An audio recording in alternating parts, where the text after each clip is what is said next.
¿Qué tal? Muy buenas tardes. Es viernes 23 de diciembre. Estamos ya a solo unas horas para celebrar la Navidad. Desde ya deseamos que esté compartiendo en compañía de sus seres queridos. ¿Qué tal, compañeras? Buenas tardes. Buenas tardes, Elida. Buenas tardes, Graciela. Así es. Mucho nos has dejado este año y sin duda alguna, pues usted también lo tiene que celebrar junto con todas sus familias y nosotros también acá seguirle informando día con día. Buenas tardes, Graciela. Buenas tardes, compañeras. Buenas tardes a usted, amigo televidente. Iniciamos entonces con el detalle de la información, comentándoles que pues un conflicto a gran escala también marcó la agenda internacional entre Ucrania y Rusia. Hemos tomado la decisión de llevar a cabo una operación militar especial. Para ello nos esforzaremos por desmilitarizar y desnazificar Ucrania y también para llevar ante la justicia a quienes han cometido numerosos y sangrientos crímenes contra la población civil, incluidos todos los ciudadanos de la Federación de Rusia. Hay que destacar que nuestros planes no incluyen la ocupación de los territorios ucranianos. No queremos imponer nada a la fuerza. Es el momento en el que el presidente de Rusia, Vladimir Putin, da luz verde a un ataque a gran escala el 24 de febrero del 2022, tras autorizar una operación militar para invadir Ucrania, con la idea de frenar los deseos del país vecino de unirse a las filas de la Organización del Tratado del Atlántico Norte, una organización política y militar internacional que trabaja en garantizar la seguridad de sus miembros y la Unión Europea.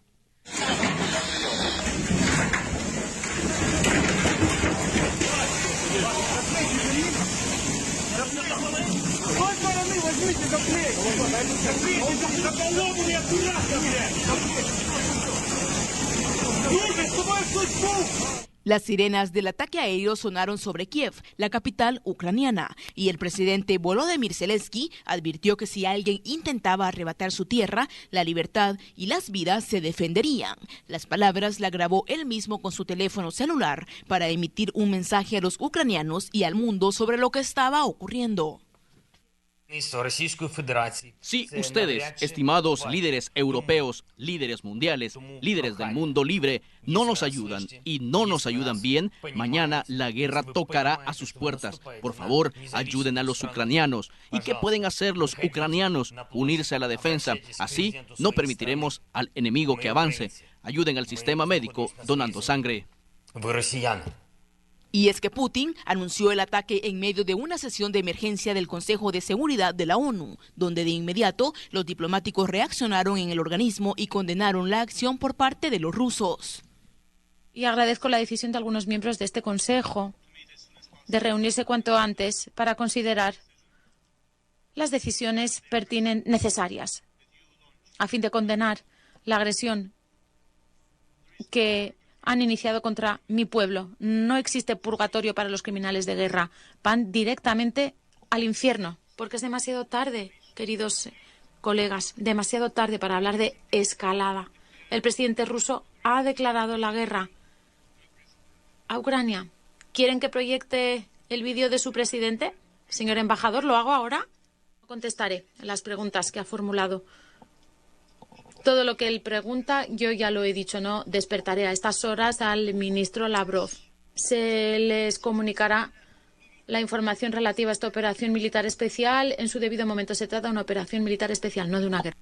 Solo el primer día del operativo ruso, 137 personas, incluidos 10 oficiales militares, habían muerto y 316 más habían resultado heridas, mientras que las tropas rusas seguían avanzando desde el norte, este y sur sobre las principales ciudades. Un día después de los ataques, la Unión Europea y Estados Unidos, entre otros, anunciaron nuevas sanciones contra Rusia dirigidas a los sectores financieros, energéticos y transporte del país, mientras que Francia, Alemania, Italia, el Reino Unido y Canadá informaron la expulsión de ciertos bancos rusos del SWIFT, la red de alta seguridad que conecta a miles de instituciones financieras de todo el mundo. La guerra cada vez tomaba más fuerza tras las nuevas órdenes del presidente de Rusia, la cual ordenaba la disuasión de su país, que incluye armas nucleares que entraran al máximo estado en alerta, lo que generó fuertes críticas por parte de países de Occidente y de la OTAN. Días después, es decir, el 1 de marzo, se reportaron fuertes bombardeos con misiles rusos en Kharkov, la segunda ciudad más grande de Ucrania. Ataques que a su paso dejaban más personas heridas y fallecidas, incluyendo niños, y que al mismo tiempo obligaba a los ucranianos a migrar a países vecinos. La Agencia de la ONU para los Refugiados, ACNUR, aseguró que más de 800.000 personas huyeron y que sería la mayor crisis de refugiados de Europa en este siglo. Un salvadoreño residente de Polonia fue testigo de esta crisis humanitaria que provocó la invasión de Rusia en Ucrania. Muchos de ellos buscaban salvaguardar su vida alejándose de la zona de guerra. Yo con mi cuñado ir a la frontera a tratar de movilizar a las personas porque era lo único que sabíamos que necesitaban en el momento. Mientras estábamos ahí, también de camino, obvio, trajimos bastantes pañales, comida, botellas de agua incluso. Nosotros lo que estamos haciendo ahora es tratando de organizar que las familias que ya cruzaron y no tienen dónde hospedarse, tratando de encontrarles ya sea cuartos libres o apartamentos.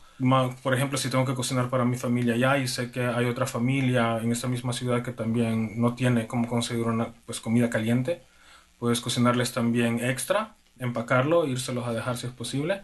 Y fue el 25 de marzo que el presidente Joe Biden viajó a Polonia en una visita que, según la Casa Blanca, pretendía poner en relieve la crisis de los refugiados de la guerra. En esa fecha, según la ONU, más de 3.6 millones de personas habían abandonado Ucrania desde que comenzó la invasión rusa. Y en abril, Biden también calificó por primera vez de genocidio las atrocidades cometidas en Ucrania.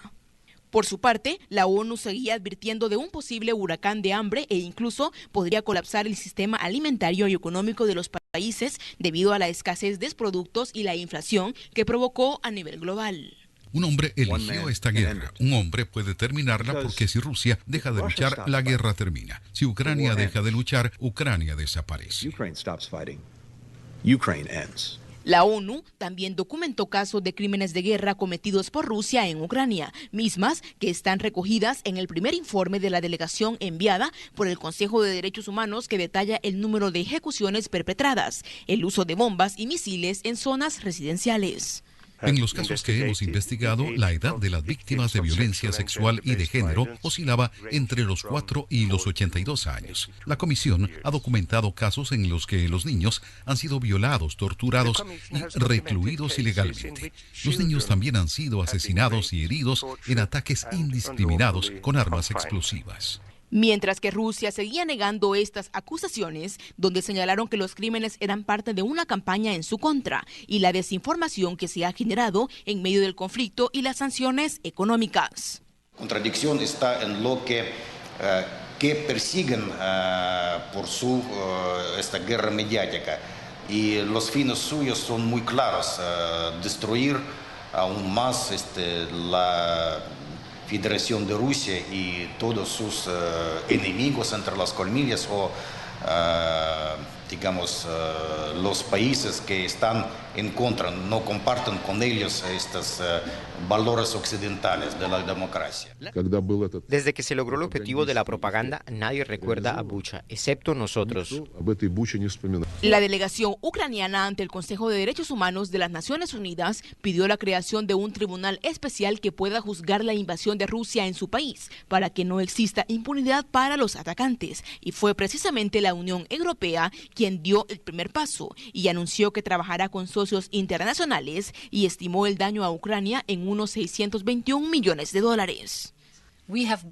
Hemos bloqueado 300.000 millones de euros de las reservas del Banco Central ruso y hemos congelado 19.000 millones de euros del dinero de los oligarcas rusos. A corto plazo, podríamos crear con nuestros socios una estructura para administrar estos fondos e invertirlos.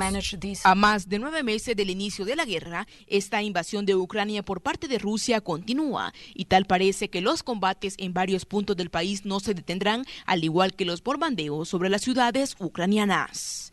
Informó para Noticiero Hechos, Jennifer Flores. ¿Sabías que el chequeo ginecológico es esencial para la prevención y ayuda a mantenerte saludable? En Profamilia te lo puedes hacer a tan solo $35. Llama a los teléfonos 21 32 81 25 o al 60 15 99 99. Profamilia, tu red de salud al alcance de todos. Ya veíamos un poco del contexto político que se generó a nivel internacional a consecuencia de la guerra. Hubo también consecuencias económicas. Eso lo veremos cuando regresemos de la pausa.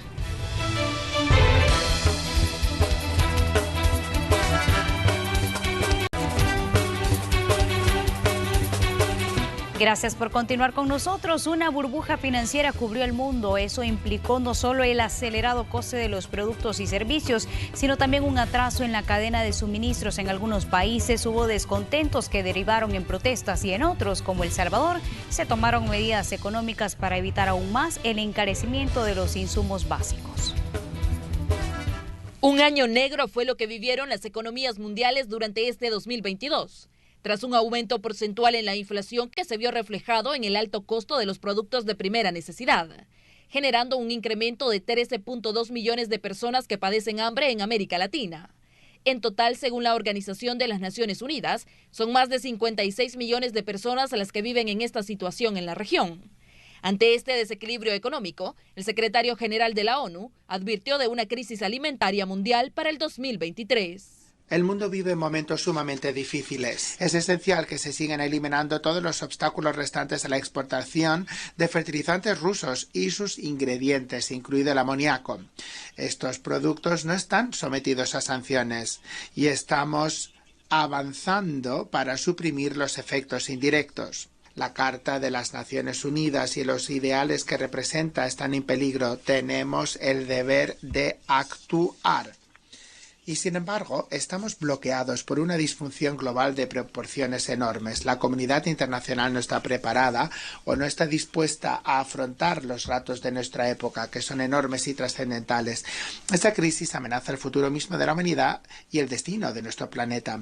Los gobiernos comenzaron a implementar acciones para reducir el impacto en sus poblaciones, y El Salvador no fue la excepción. Aquí el Ejecutivo estableció 11 medidas de alivio económico, entre ellas la eliminación del impuesto del FEFE y el Cotrans a la gasolina y la estabilización de precios máximos. Se incrementó el subsidio del gas propano a $8.04 y también se establecieron precios máximos, la suspensión de aranceles a 20 productos de la canasta básica y la verificación de precios en diferentes sectores para evitar el incremento injustificado y el acaparamiento de productos. Pero la primera medida es la suspensión por 3 meses del impuesto del Fondo de Estabilización para el Fomento Económico.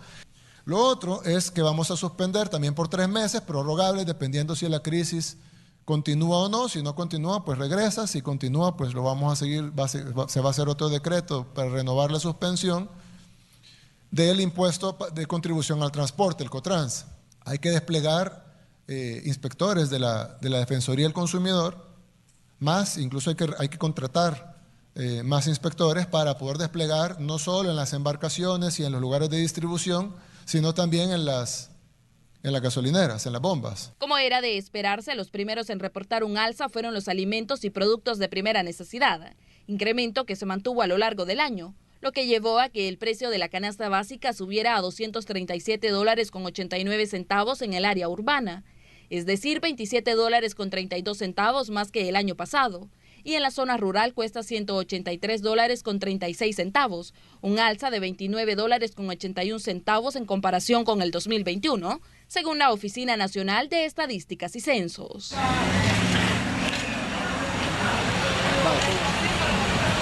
Y han incrementado los precios últimamente. El frijol de seda, el aceite, el huevo, todo ha subido. Sí, preocupa porque la gente no compra la misma cantidad de antes. Tiene que comprar menos para que le ajuste el presupuesto. Ha subido un poco porque ya estaba carito, ¿verdad? Pero estábamos contentos que ya estaba bajando. Pero ahorita ya va otra vez para arriba.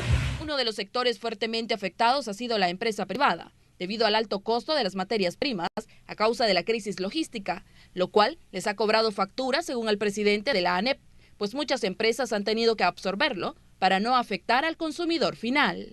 Ese es un tema que nos tiene muy preocupados, que nos está afectando a todos por igual. O sea, las cadenas de producción en todos sentidos se están viendo afectadas, pero lo importante a remarcar es que los empresarios están haciendo un gran esfuerzo para encontrar nuevas fuentes alternativas de abastecimiento para evitar que el costo llegue trasladado al consumidor final. Los agroinsumos, por su parte, durante todo el 2022 reportaron un incremento considerable para los agricultores, quienes se vieron obligados a reducir sus producciones debido a la falta de recursos. De acuerdo con el presidente de la Cámara Salvadoreña de Pequeños y Medianos Productores Agropecuarios, producir una manzana de tierra en el 2021 costaba $475 y para este año la inversión subió a $803, un incremento de $328. El glifosato antes lo comprábamos a $6 y hoy se ha subido. El abono, por lo consiguiente, compré un saco de fórmula, 100 pesos. ¿Y antes a cuánto lo compraba? Antes llegaba a $60. Por ejemplo, el fertilizante, el año pasado estábamos vendiéndolo más o menos a $12, $13 y ahorita está por los $25, $26. La misma presentación. El tema de los herbicidas ha sufrido un incremento más o menos de un 15 o un 20%. A finales de noviembre, la Defensoría del Consumidor realizó más de 130.000 verificaciones a nivel nacional y abrieron más de 310 investigaciones, de las cuales 90 llegaron al Tribunal Sancionador, quien impuso multas a 25 comercios que superan los $11.000 por incrementos injustificados u obstruir el trabajo de la institución. Por dos motivos principales. El primero de ellos es el incremento injustificado de precios que se ha detectado en temas tan importantes o en productos tan importantes como aceites, harina de maíz, frijol rojo, también harina de trigo y otros productos de la canasta básica, en el cual sin duda alguna la población ha estado muy pendiente y como resultado de estas actuaciones se ha logrado presentar estos 90 casos, así como también otros vinculados por la no entrega de información y obstaculizar las labores de la Defensoría del Consumidor. En El Salvador, en marzo se tenía una tasa de inflación del 6.7%, la más alta desde que el país se dolarizó, pero esto solo era el inicio, pues con una crisis de contenedores, el incremento de la gasolina y los fertilizantes, este porcentaje incrementó a un 7.2% para el cierre de este año, cifra bastante preocupante. A pesar de eso, la más baja en Centroamérica, según la ministra de Economía. Es decir, El Salvador está posicionado como uno de los países con menor inflación, a pesar de ser un país pequeño, de ser un país que depende de la importación de muchos productos. Lo que tenemos es una economía basada en las importaciones y eso es lo que nosotros hemos atacado desde el día 1 para asegurarnos que esa dependencia sea menor y afortunadamente hemos tenido ya buenas noticias, buenos resultados con esas medidas que se han tomado. En América, la inflación generó algunas protestas de parte de la población por la falta de toma de decisiones de los gobiernos ante la crisis. Por ejemplo, en Perú se dio un paro de los transportistas por el alto precio de los combustibles. Una situación similar se vivió en Panamá, donde los ciudadanos salieron por más de 8 días a las calles a exigir una baja al precio de la gasolina y los alimentos. Y recientemente, la frontera entre Guatemala y El Salvador fue cerrada por los transportistas de carga, quienes exigían al gobierno del país vecino una baja a los productos de la canasta básica. Para el 2023, los efectos de la crisis económica continúen a nivel mundial. Incluso grandes bancos de los Estados Unidos advierten de una recesión. Este es un informe de Rocío Cruz para Noticiero Hechos. Miles de pandilleros detenidos, críticas y apoyo por su implementación dejó el régimen de excepción, una medida de seguridad prorrogada 9 veces, avalada durante el primer trimestre de 2022 debido a una serie de asesinatos en el país. Conozca las posturas políticas, técnicas y de la población sobre estas acciones que continuarán en el 2023. Y 67 votos a favor. Queda aprobado el proyecto de decreto que contiene régimen de excepción. Desde el 27 de marzo de 2022, El Salvador se encuentra bajo el régimen de excepción, una medida aprobada por la Asamblea Legislativa a solicitud del órgano ejecutivo. Tras un sangriento fin de semana, donde al menos 87 personas fueron asesinadas. 62 de ellas durante el sábado 26 de marzo, uno de los días más violentos en la historia reciente del país. Con el régimen de excepción, se suspendieron algunas garantías constitucionales, por ejemplo, la libertad de reunión e inviolabilidad de la correspondencia. Además, restringe el derecho a la defensa durante las capturas y amplió la detención administrativa de 3 a 15 días. Por lo que de inmediato, las autoridades de seguridad iniciaron con los operativos simultáneos para capturar a los responsables de la ola de crímenes. Policías y militares fueron desplegados en diferentes puntos del país, logrando la detención de más de 600 personas durante las primeras horas, incluyendo algunos cabecillas de pandillas. Hemos logrado capturar a 4 cabecillas nacionales de la estructura MS. Uno de ellos era el encargado nacional de la venta de droga, otro de las finanzas, y los otros 2 eran de los principales que empezaron a ordenar la apertura de válvulas el día jueves. Y vamos a ir detrás, no solamente de estos que han cometido esta barbarie de subir los delitos de asesinato, que es lo más cruel y cobarde que puede tener una persona cuando atenta contra la vida de otra persona, sino que vamos a ir detrás de las estructuras criminales. Con esto, el gobierno declaró una guerra contra las pandillas y aseguró que no pararán hasta poner tras las rejas a todos los vinculados con estructuras delincuenciales, por lo que continuaron incursionando en las diferentes comunidades de las zonas urbanas y rurales. Y a pesar que algunos sujetos trataban de ocultarse para evadir la justicia, siempre eran detectados por los elementos de seguridad en sus ingenuos escondites. Las semanas pasaron y ante los resultados obtenidos durante los 30 días del régimen de excepción, el gobierno solicitó una prórroga para seguir capturando a los criminales, ya que durante el primer mes se detuvo a más de 22.000 personas, logrando así reducir los delitos cometidos por estos grupos, incluyendo los homicidios. Las extorsiones también disminuyeron, lo cual fue confirmado por empresarios, transportistas y cafetaleros. El delincuente ya no está llegando. Sí, de repente por medio de los motoristas envían algún recado de que sí iban a llegar a cobrar, pero gracias a Dios no llegan. Más o menos hay rutas que ya llevan 15 días. Que nadie está llegando a retirar la extorsión. Entre mayor cantidad de manzanas, la extorsión era una renta que mensualmente tenían que dar los dueños de la finca. Pues. Podrían dar entre 50, 200, 300, que llegaba hasta $1,000, dependiendo de la extensión de la finca. Que si hablamos de promedio, pues andaba entre 300 y $500 mensuales. Pues. Han bajado en alguna forma. Y eso por supuesto que favorece al comercio, a la distribución, a los industriales. De alguna manera se trabaja más holgado, más seguro.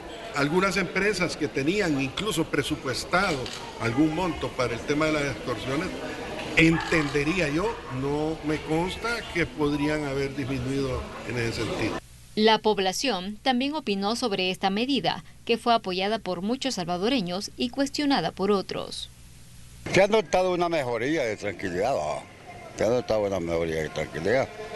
Y si la mayoría dice que sí, bueno, está bien, va. Sí, la verdad que sí. Estoy de acuerdo. Pues yo digo que sí, estoy de acuerdo. Han lastimado a mucha gente inocente, ¿verdad? Y no tienen ningún control sobre esas medidas para que sean de una manera eficaz y realmente atacar el problema a las personas que andan delinquiendo, por ejemplo, ¿verdad? No, la verdad no. ¿Por qué? Sí, se ha visto que creo que han habido se han incomodado varias gentes civiles a causa de eso. Pese a que varios sectores reconocieron la efectividad de la medida, señalaron el proceso de las capturas, ya que incluso la Procuraduría para la Defensa de los Derechos Humanos recibió más de 3.000 denuncias por detenciones arbitrarias durante los primeros meses del régimen de excepción. El derecho que más se ha denunciado me parece que es el de integridad personal. Esas denuncias están siendo procesadas conforme al sistema de protección que la misma ley de la Procuraduría establece. Cuando hayamos agotado todos los mecanismos de investigación, de pedir informes, de entrevistas, cuando se haya agotado todo y habilite la ley, se darán las resoluciones correspondientes. Existen ya algunas denuncias sobre personas que han fallecido. Lo que no se sabe aún es el origen, la causa, los motivos o quiénes podrían ser responsables sobre eso. Lo cierto es que nosotros estamos llevando adelante investigación sobre cada uno de los denuncias que estamos teniendo en esa materia. A pesar de los cuestionamientos, el gobierno continuó solicitando nuevas prórrogas. Durante más de 9 meses, El Salvador se ha mantenido bajo el régimen de excepción. La última extensión y aprobación de esta medida se realizó el 14 de diciembre, lo que implica que el año 2023 iniciará con el régimen de excepción. Y según las autoridades de seguridad, esto les ha permitido tomar el control del territorio, que antes era dominado por las pandillas. Ya lo decía el señor presidente Nayib Bukele, en menos de 9 meses hemos recuperado por fin, desde la independencia patria, el control del territorio del Estado salvadoreño. Que estos cobardes organismos internacionales con los cobardes gobiernos anteriores se lo habían endosado a estos terroristas. Hasta la fecha, más de 60.000 personas han sido detenidas, incluyendo cabecillas de pandillas.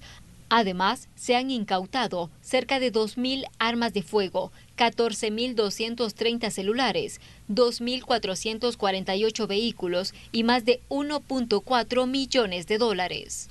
Con esto, el gobierno asegura que ha dado un duro golpe a las estructuras criminales y las siguen acorralando con la implementación de los cercos militares, como se ejecutó en Comasagua y en Soyapango. Acciones que se replicarán en otros municipios con la fase 5 del Plan Control Territorial, ya que aún hay pandilleros que están siendo buscados para ponerlos tras las rejas. Un reporte de Iliana Leiva para Noticiero Hechos. Y cuida tus niveles de colesterol y triglicéridos. Disminúyelo con Vitacil Omega 3, el de la cajita negra. Vitacil Omega 3 mejora la circulación y protege la salud de tu corazón. Calidad Laboratorios Suizos. Vamos a hacer una pausa y volvemos.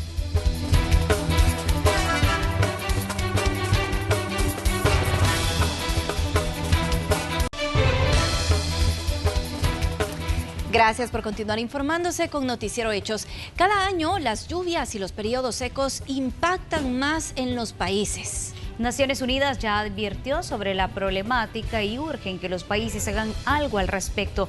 En El Salvador se decretaron varias alertas rojas y zonas extremadamente vulnerables. Esto contrario a lo que muchos pueden pensar, en la capital, San Salvador es precisamente una de ellas. El año 2022 fue un año con muchos retos y compromisos en torno al medio ambiente. La Organización Mundial de la Salud ya advirtió que el cambio climático es una de las emergencias sanitarias más apremiantes en la actualidad.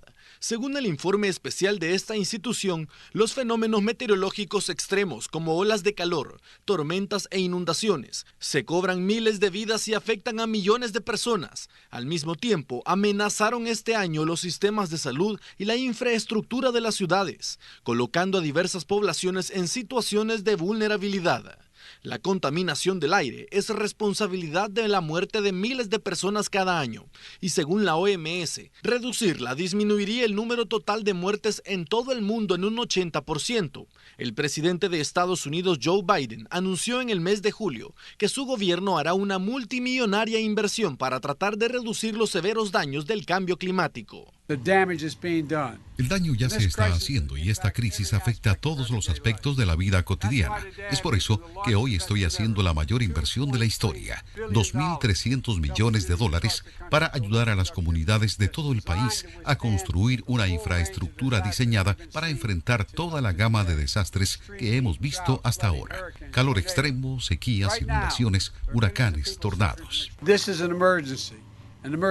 Esto es una emergencia y lo miraré de esa manera, dije la semana pasada, y lo he vuelto a decir alto y claro como presidente. Usaré mis poderes ejecutivos para combatir la crisis climática en ausencia de una acción del Congreso.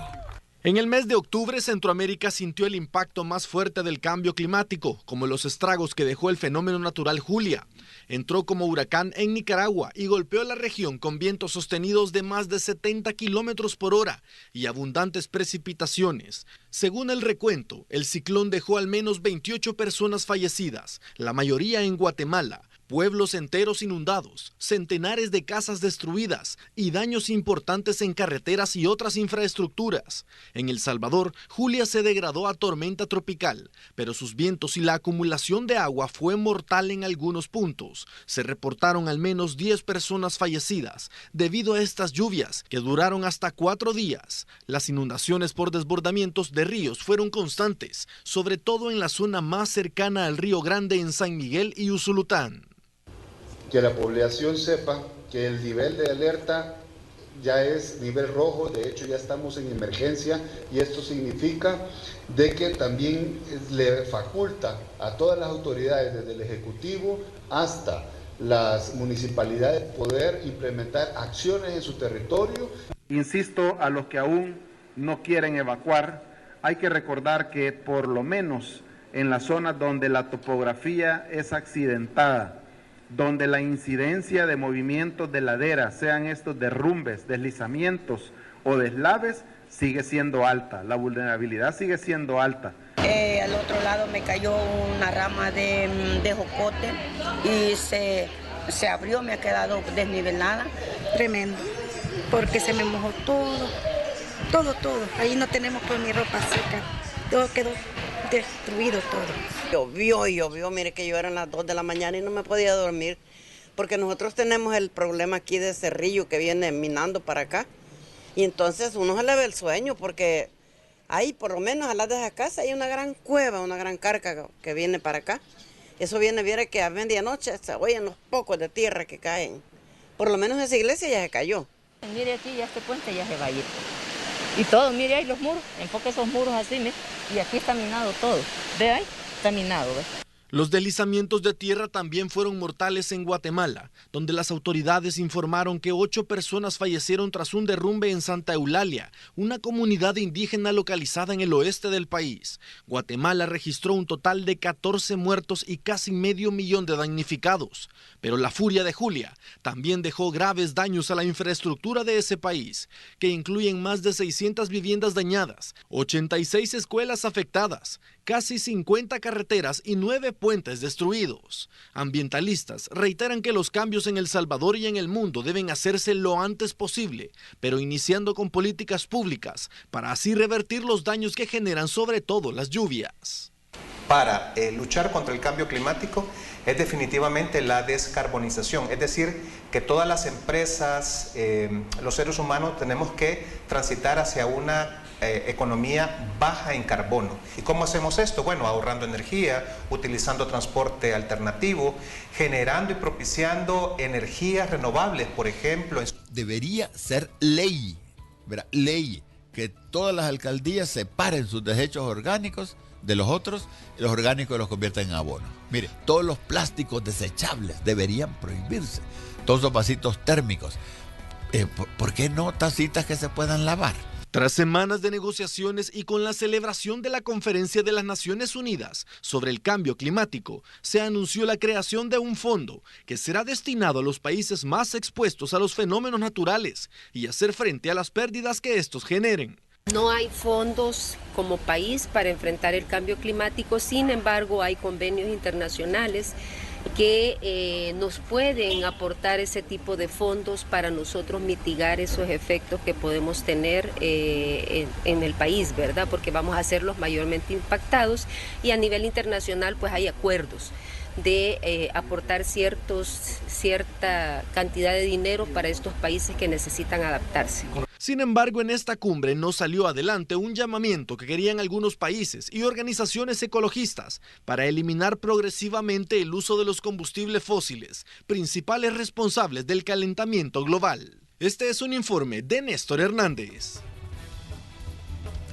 Y si lo que buscas es practicidad y buen sabor, ve y busca el nuevo sazón que le hemos colocado a los marinados de pollo indio. Consíguelo en tu supermercado favorito.